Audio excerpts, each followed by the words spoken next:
This is the Bible Explained by Pastor Michael Yo. Before we begin, let us prepare our hearts through worship.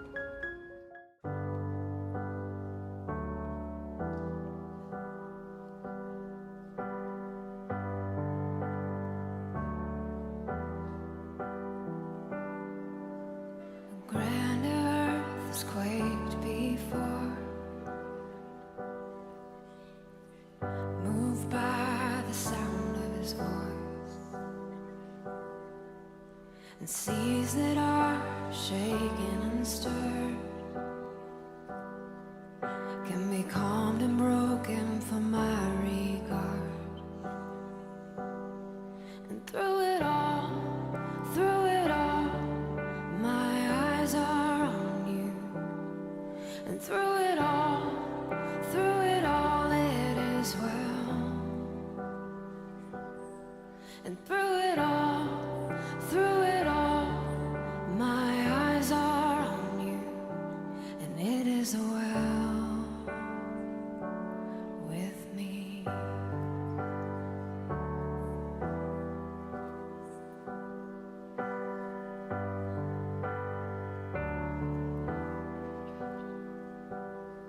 And far be it from me to not believe, even when my eyes can't see. And this mountain that's in front of me will be thrown into the midst of the sea. And through it all, my eyes are on you. And through it all, it is well. And through it all, my eyes are on you. And it is well. It is well. So let go, my soul, and trust in him. The waves and wind still know his name. So let go, my soul, and trust in him. The waves and wind still know his name. So let go, my soul, and trust in him. The waves and wind still know his name. The waves and wind still know his name.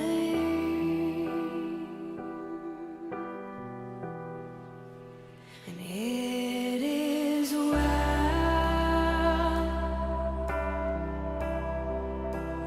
with my soul. Sing it out. It is well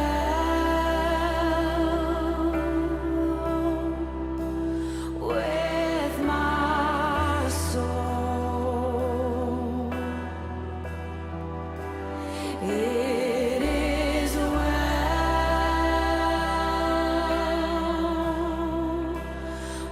with my soul. It is well. It is well with my soul. Sing it out. It is well. Oh, it is well. It is well with my soul. Because of who you are, Lord. Oh, it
And through it all,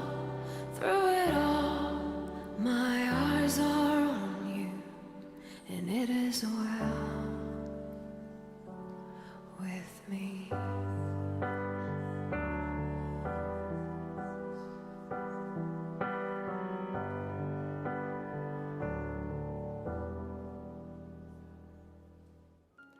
Shalom, I'm Pastor Mike and welcome to our Bible study on the Gospel in Luke once again. This week we will continue with Luke chapter 6 verse 12 to 19 and I've entitled this lesson as the calling of the 12 disciples. The calling of the 12 disciples. Now in this passage we have today, we read of how after a night dedicated to prayer, Jesus chose 12 men to be his apostles, his representatives on earth. Now, whatever Jesus' specific reasons for choosing each disciple, the fact is that as a group, they were often hot-tempered, unbelieving, and clueless about the spiritual realities behind Jesus' ministry. Perhaps one lesson here is that the better that we come to know the weaknesses of the apostles, the more we can see that God has freely chosen us also. Now, Luke chapter 6 verse 12. Now it came to pass in those days that Jesus went out to the mountain to pray and continue all night in prayer to God.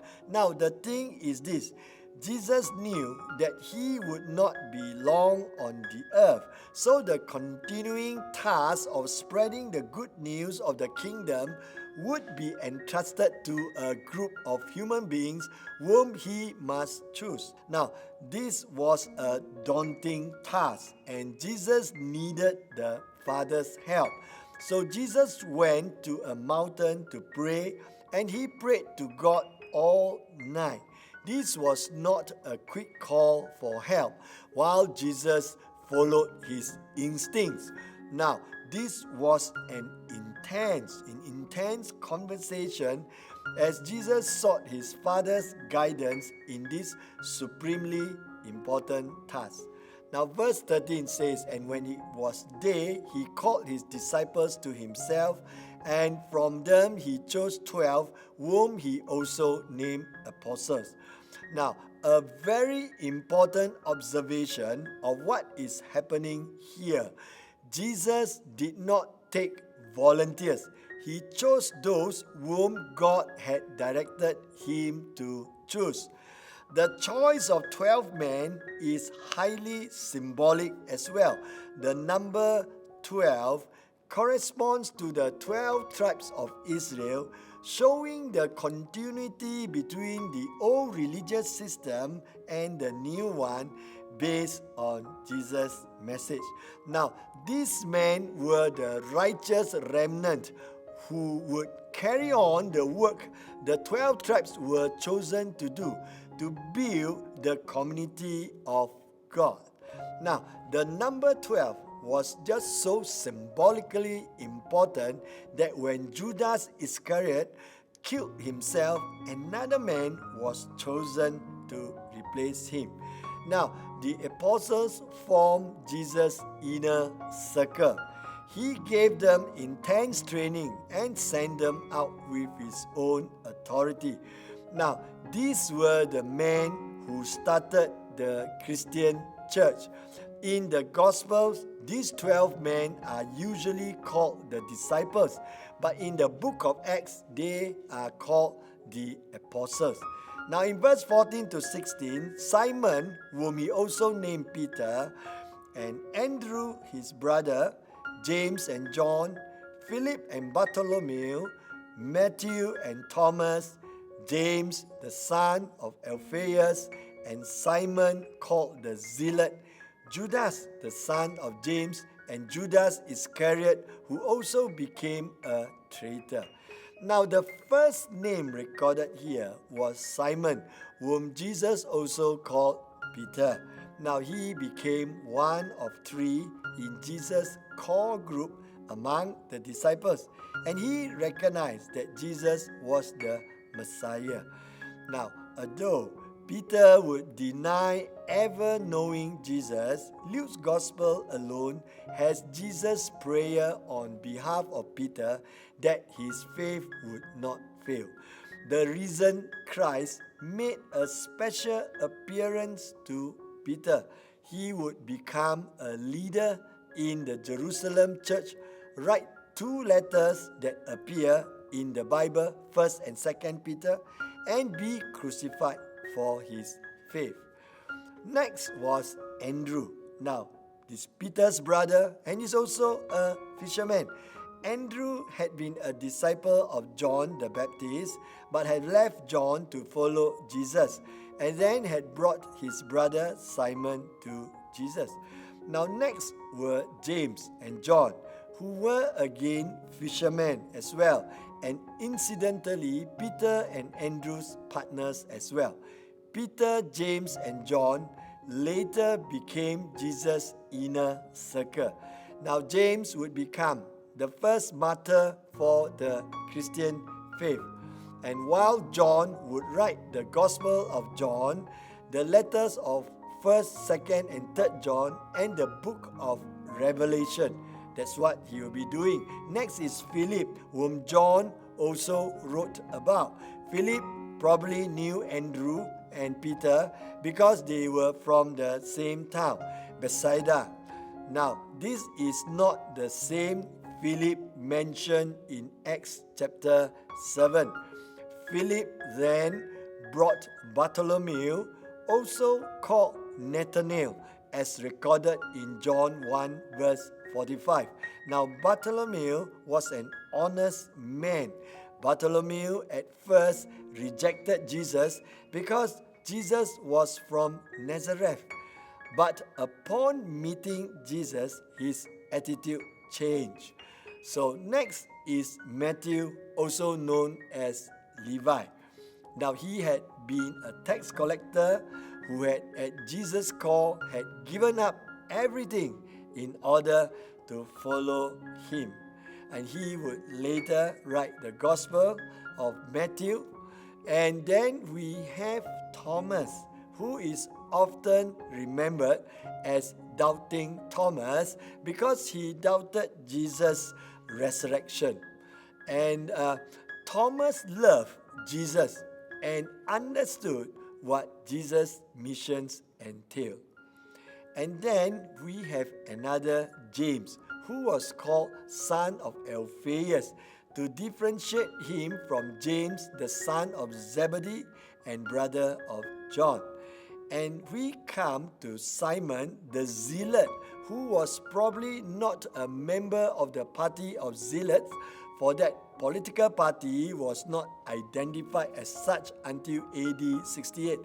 Most likely, the word zealot used here indicates zeal for God's honor and fervent nationalism that characterized Simon before he followed Jesus.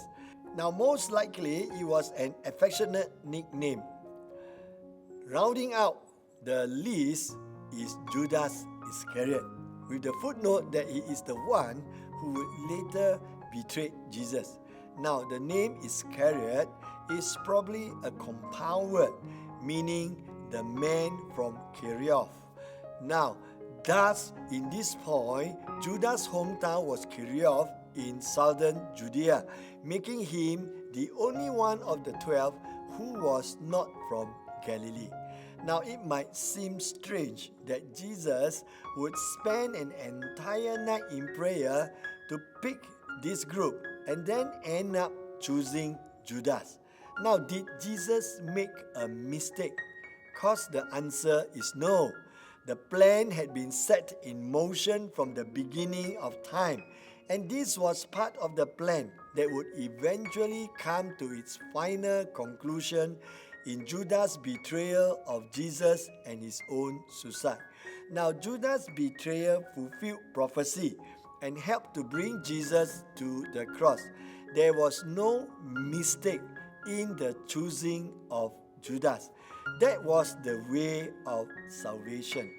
Now in verse 17 to 19, and he came down with them and stood on a level place with a crowd of his disciples and a great multitude of people from all Judea and Jerusalem, and from the sea coast of Tyre and Sidon, who came to hear him and be healed of their diseases, as well as those who were tormented with unclean spirits. And they were healed. And the whole multitude sought to touch him, for power went out from him and healed them all. Now, Jesus' popularity had continued to grow, for there is not only many of his followers, but also crowds. Now, word of Jesus' authoritative teaching and healing power had spread, so many had come long distances to hear him, to be healed, and to have Jesus cast out evil spirits. Now, no one went away disappointed. They were all cured. Now, some closing reflection here. Number one is that prayer is accepting God's will and God's ways. As pointed out earlier, it is a mystery that although Jesus knew all things and prayed all night before choosing the 12, he still chose Judas Iscariot. Now, this is the mystery of the interplay between divine sovereignty and human responsibility. Now, God had determined before the foundation of the world that Judas would betray Jesus into the hands of sinners. And clearly, Jesus did not make a mistake in choosing Judas. So from this, we can learn that even when we pray for God's guidance and seek His wisdom, sometimes the outcome is less than perfect because of the inscrutable sovereign plan of God. But we still must seek God's guidance and trust Him when the outcome is not what we had hoped for. Now, the second thing is this: you don't volunteer to serve Jesus, you are drafted. It is clear that the Lord sovereignly chose these 12 men for this office of apostle. It was His choice, not theirs. They did not volunteer. He conscripted them. He called them. Now, while there will never be any others chosen to this high office of apostleship, there is a principle here that applies to us all. The Holy Spirit sovereignly distributes spiritual gifts as He wills.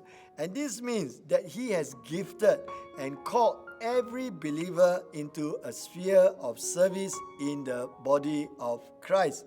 If you are a believer in Christ, but you do not have a ministry mindset where you are seeking to be used by God as He directs, you are not aligned to what God wants to do in your life. Jesus did not save us so that we can sit around and just be happy. He saved us to be His chosen instrument to testify to others of His grace and to build up the saints through the exercise of our gifts. We don't have to be flashy or famous or even influential in the worldly sense to be used by God.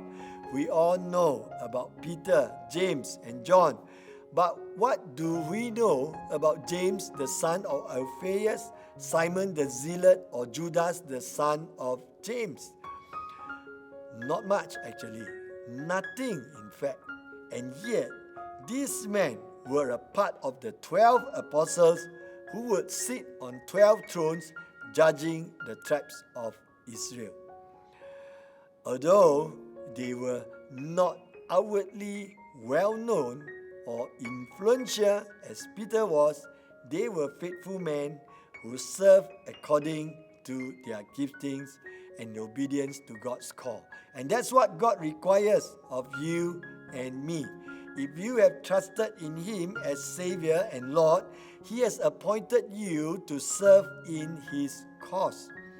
A familiar legend reports a conversation between Jesus and the angel Gabriel after the Lord's ascension back into heaven.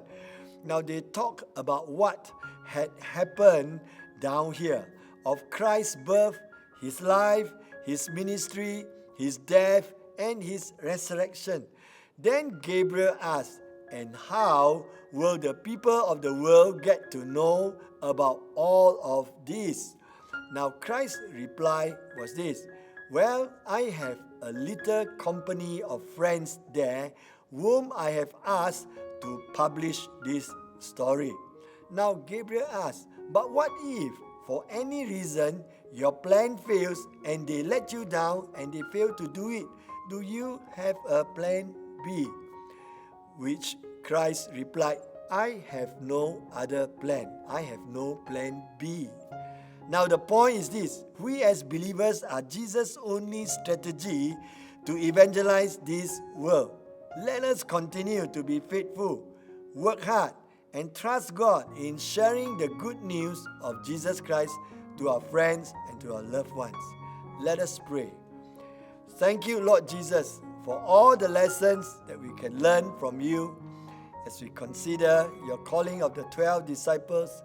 We learn that when we pray for your guidance and seek your wisdom, sometimes the outcome is still less than perfect because of your inscrutable sovereign plan. Thank you for reminding us that we are not volunteers but chosen servants in your kingdom. May we be consumed by your plans for our new life. You did not save us so that we can just sit around and be happy. Now you save us to be your chosen instrument to testify to others of your grace and to build up the saints through the exercise of our gifts. We do not have to be flashy or famous or influential in the worldly sense to be used by you. We just need to be faithful, available, and teachable. Thank you, Lord, for the great work that you are doing in and through our lives. In Jesus' name we pray. Amen. Thank you for joining this session of the Bible Explained. If you've been blessed by this study, please like and share our church Facebook page and YouTube channel so more can be blessed by God's Word. If you'd like to get connected with us, there's the comment section, or you can visit www.churchofpraise.org.my. We'll see you in the next session as we continue our reading of the book of Luke. Do read the relevant passages beforehand in order to get the best out of the study. Lastly, if you have any questions, reach out to us via equipped@churchofpraise.org.my and we will get back to you as soon as possible. Looking forward to seeing you again.